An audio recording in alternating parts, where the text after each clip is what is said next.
a, a banca da aluna Amanda Esther. Eu vou já projetar, tá, Amanda?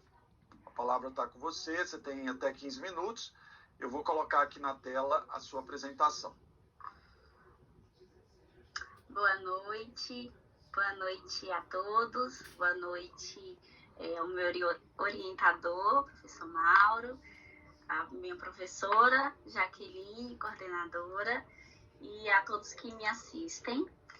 A minha temática hoje será sobre as atividades secretariais no pós-pandemia nos laboratórios SEIB, né? O meu objetivo geral é analisar como as atividades secretariais nos laboratórios SEIB se adaptaram e evoluíram durante o período da pandemia de Covid e como essas adaptações influenciaram a eficiência operacional e a qualidade dos serviços laboratoriais em um contexto pós-pandêmico. Os objetivos específicos são investigar, né, as estratégias adotadas pelo laboratório para otimizar as atividades secretariais durante a pandemia do Covid-19, avaliar o impacto das adaptações nas atividades secretariais, na eficiência operacional dos laboratórios clínicos do SEIB e analisar as implicações a longo prazo dessas mudanças nas operações dos laboratórios e a sua capacidade de resposta a futuras crises de saúde pública. E aí, na minha metodologia, né, a minha abordagem foi a população-alvo, foi os funcionários, né, secretários, gerentes e supervisores. Teve análise de dados, os princípios éticos, né,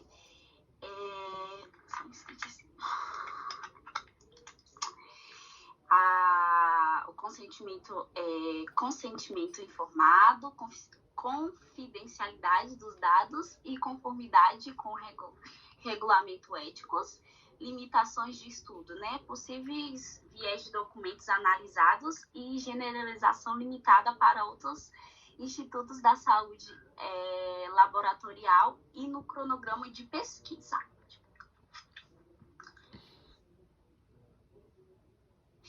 A problematização, né? Este trabalho eu fiz ele voltado na importância das atividades das secretárias, né? Especialmente na área da saúde, na área da pandemia, embora a nossa profissão não seja tão reconhecida neste meio, né? E tem um papel muito importante na organização, não só na organização, mas eu digo assim, na frente de tudo, né?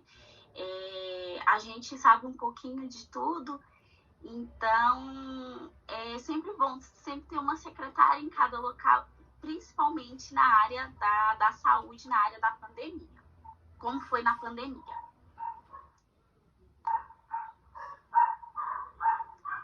E na minha fundamentação teórica, alguns dos autores, peço desculpa pelo slide, autores citados, que se faz jus ao tema do trabalho, como Bittar, o Mottl, entre outros, fundamentam muito bem a questão ao longo do trabalho auxiliado na pesquisa.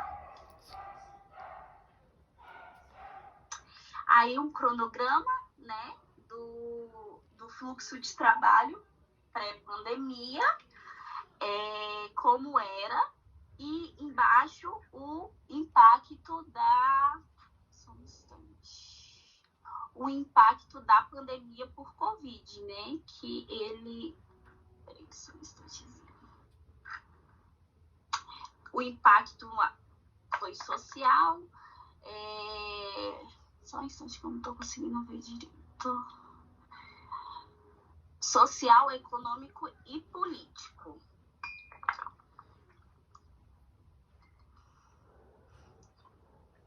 E aí foi o resultado da minha pesquisa.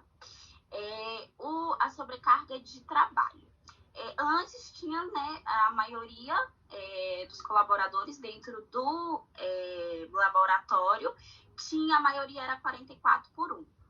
E quando surgiu a pandemia, tinha um grupo de risco, né? E dentro desse grupo de risco teve que tirar essas pessoas ali desse meio para ir tirando essas pessoas que tinham mais risco, né? De se contaminar, mais riscos, né? De chegar a falecer. Eles tiraram desse âmbito. E aí, querendo ou não, teve essa sobrecarga dos outros colaboradores. E aí, o laboratório fez com que, no começo, eles reduziram a carga horária e depois eles aumentaram essa carga horária, né? Foi para 12/36. Aí surgiu o drive-thru, que aí dentro do drive-thru aí eram até mais 10, 11 horas da noite, entendeu? Aí teve a contratação de novos colaboradores e a falta de recursos. A falta de recursos eu posso citar, como, né, todo mundo sabe, fez muito parte de tudo, né, foi a máscara. Porque até então a máscara era usada em construção, tinha alergias em centros cirúrgicos, e aí a máscara, de repente, o mundo todo tinha que usar, né? E aí, tanto que, eu não sei se vocês lembram, a gente ia na farmácia, não tinha para comprar, e aí as costureiras começaram a fazer e tal. E aí, essa foi a falta de recursos, né, que o laboratório enfrentou nessa primeira fase da pandemia. A mudança de rotina, né, como eu já havia falado do drive-thru, né, que a gente estendeu, que antes o laboratório fechava cedo, abria cedo e fechava cedo, depois não, abria cedo e fechava tarde, para tentar dar essa equilibrada, né, porque todo mundo começou a fazer o teste, até quem não estava realmente contaminado, mas a gente teve que aumentar essa mão de obra para poder dar conta mesmo, né, da população, né? E as adaptações tecnológicas, os desafios, né? Porque até então era um exame que não era feito, a gente pensava que as primeiras notícias que saíram foi que estava começando na China, mas eu acho que, como eu, a maioria das pessoas não imaginavam que ia chegar e se tornar uma pandemia mesmo, né? Então, teve que se adequar ali, e aí o teste, quando chegou aqui no Brasil e o laboratório começou a fazer, era R$1.000. Então, era uma coisa assim, viável para muitas pessoas, e aí, com esse avanço, teve que se disseminar, né, para abaixar o valor também, mas para ser mais acessível para todo mundo. E nessa tecnologia eu também entro, que o laboratório também faz, além desse exame, também teve que se aprimorar para fazer pessoas que tinham desvios de septo, essas coisas, para fazer além do nariz também pela saliva. Então, isso é um avanço na tecnologia.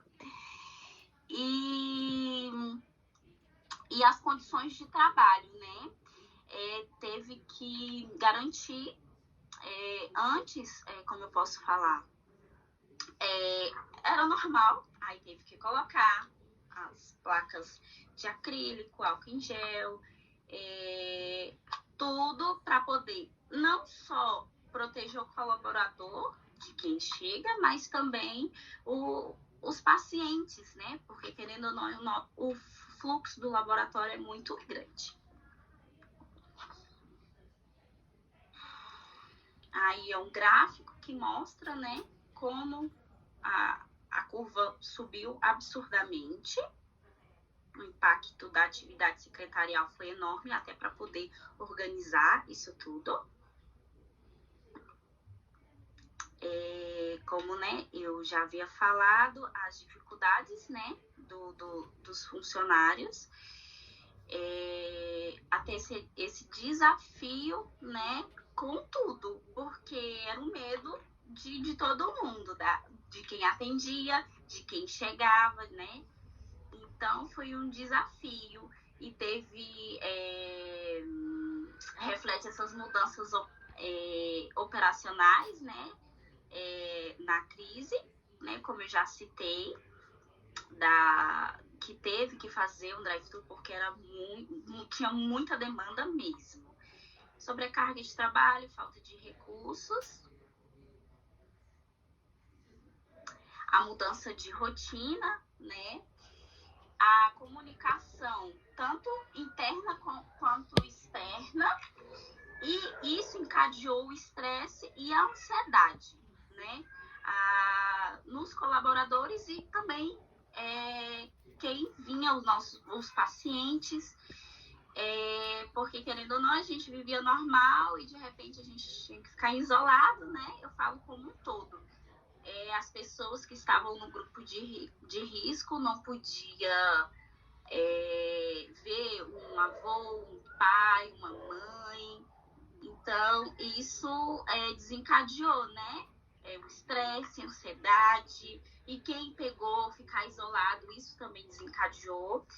E os profissionais de secretariado sempre ali na frente para poder organizar, né?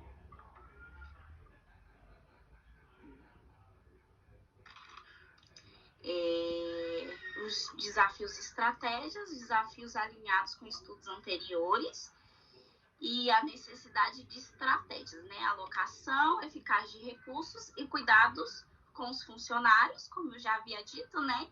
Da placa, de acrílico, álcool em gel, tanto que nos ambientes onde havia os colaboradores não poderiam ficar muitos colaboradores, né? E não perdendo o essencial, né, eficácia e a qualidade dos exames, né? E adaptação durante e pós a pandemia, as mudanças operacionais, na triagem, agendamento e coleta domiciliar. Nesse agendamento, antes era feita a maioria por telefone e eram feitos por grupo de pessoas que eram só idosos, home care, mas depois da pandemia, na pandemia mesmo, todo mundo, né, queria que fossem até em casa e teve, antigamente eram 2, 3 carros de coleta domiciliar, mas como o avanço foi muito grande, passou a ser de 25 a 30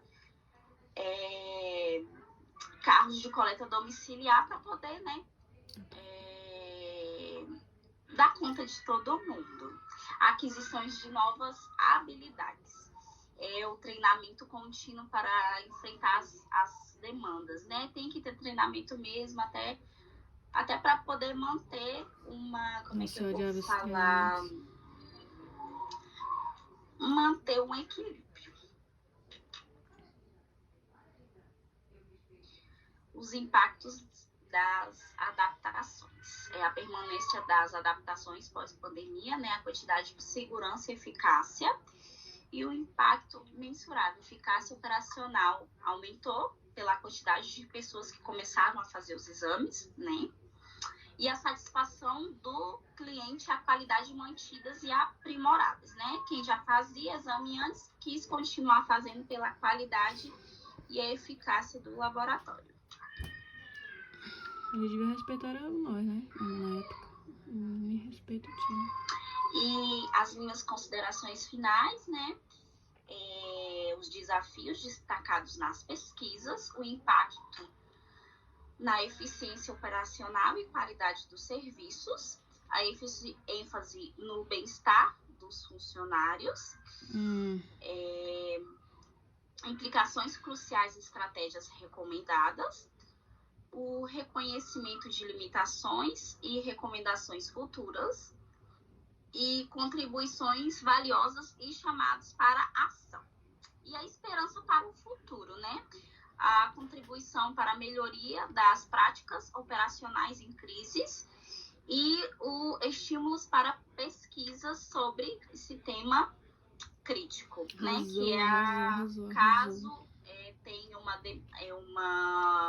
vamos dizer assim, uma onda novamente de Covid, que volte a todo mundo se contaminar, já ter essas futuras pesquisas para dar, né, uma equilibrada.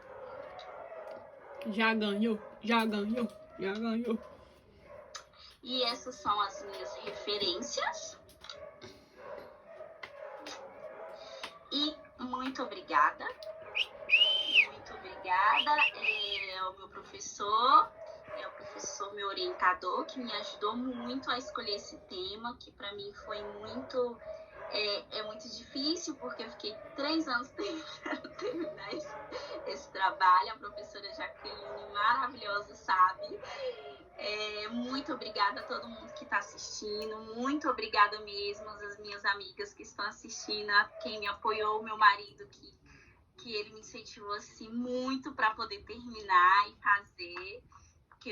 Quem não sabe, eu fiquei gestante já na reta final da minha graduação. E é isso, muito obrigada.